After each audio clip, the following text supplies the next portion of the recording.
watching. My name is Aaron Say, and this is my Unity project, which is Space Invaders Math. So what is my idea? So my core idea was inspired by the Space Invaders game, which is down here, and games that have like educational aspects. So like down here, you see Prodigy, which is like a game, which is an educational game already being integrated into schools. Like for example, my brother, he's in first grade, and his school already like tells him to practice on that. And it's basically like Pokemon, but like to it's basically Pokemon but with math. So like to make an attack hit, you have to solve a math problem. If you get it right, the enemy's damaged, so on and so forth. And like I created this project because if you're like an older sibling or a parent, you'll know the struggle of like getting your kids to of getting your kids to be able to like do practice their math, do their English, whatever.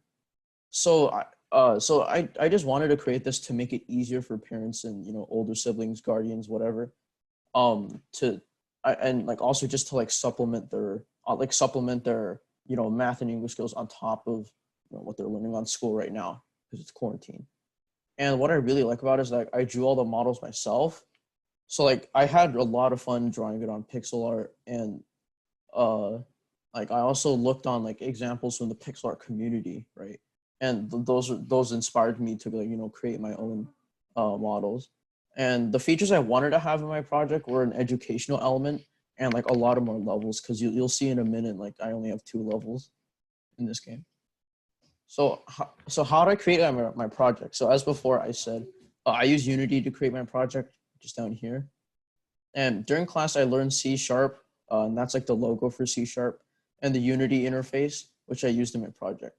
So C sharp is used to code the controls, the behaviors, etc. It's like the controls being like, you'll press you press WASD to move your rocket around, and the behaviors, so like where do the enemies spawn, and the Unity interface is to give models like collision boxes and other game elements.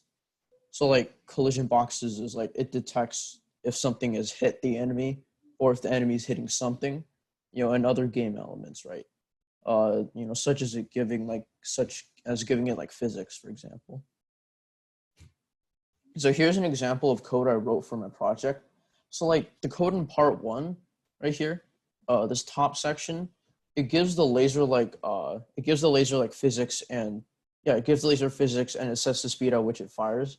So like it sets the physics like velocity, down here, and then it sets the speed at which it fires, like here, public int bullet speed is 10. You can see it's 10. And the code in part 2, it's basically saying like it deletes the enemy when the laser touches it. So this line of code basically says, if this thing touches anything tagged an enemy, it's going to destroy that enemy and also add 1 to the score. And you'll see why it adds 1 to the score in a little bit.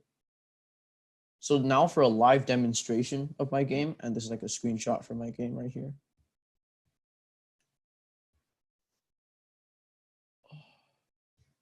Okay, wait, I only shared one. Are you kidding me?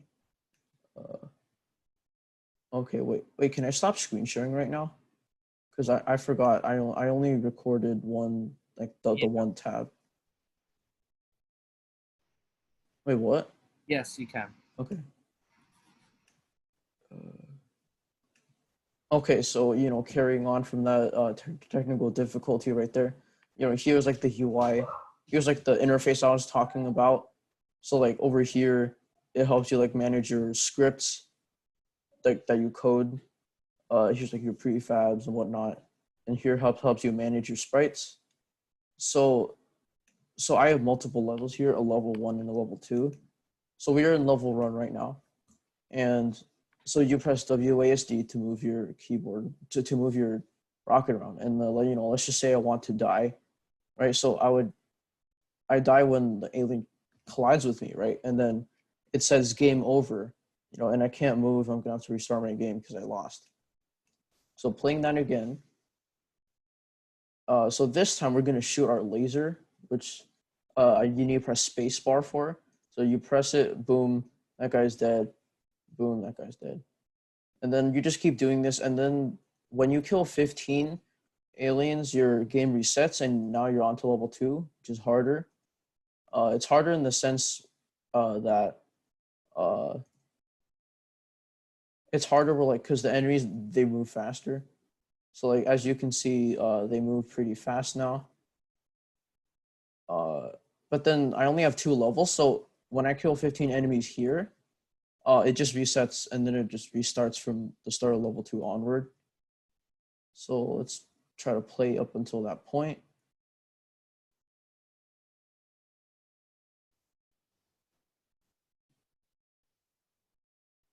Yeah. So I accidentally collided with the thing there. So game over, right? And then I drew these alien models in the rocket spaceship, the spaceship myself as well. And now we are back to here. So let me present this again. So looking forward, my favorite part working on this project was solving the issues that came up. So like, for example, transitioning from level 1 to level 2, there was this issue where, like, on level 2, I would kill an enemy and just it would reset, right? So like, what was the issue? So I found out the issue was you need to reset the score each time you go onto a new level, so that it can start from like 0 and you can work your way up to 15 again. And if I were to continue to work on this project, I would add like way more levels because I only have like 2 levels right now, and different types of enemies. So like, for example, I can add this octopus guy that goes from like the side of this from like left to right instead of coming down. And I would add the original math implementations. So like, for example, I would like there would be like a random math question that'll pop up, and you can't move your character, but the aliens are still coming down, so you feel like a sense of urgency to solve that math problem. And this will really help in like math drills and stuff, like helping them down the road with their mental math. Yeah. And here's like an example of, like, math games that inspired me. Thank you. All right. Awesome. Thank you, Aaron.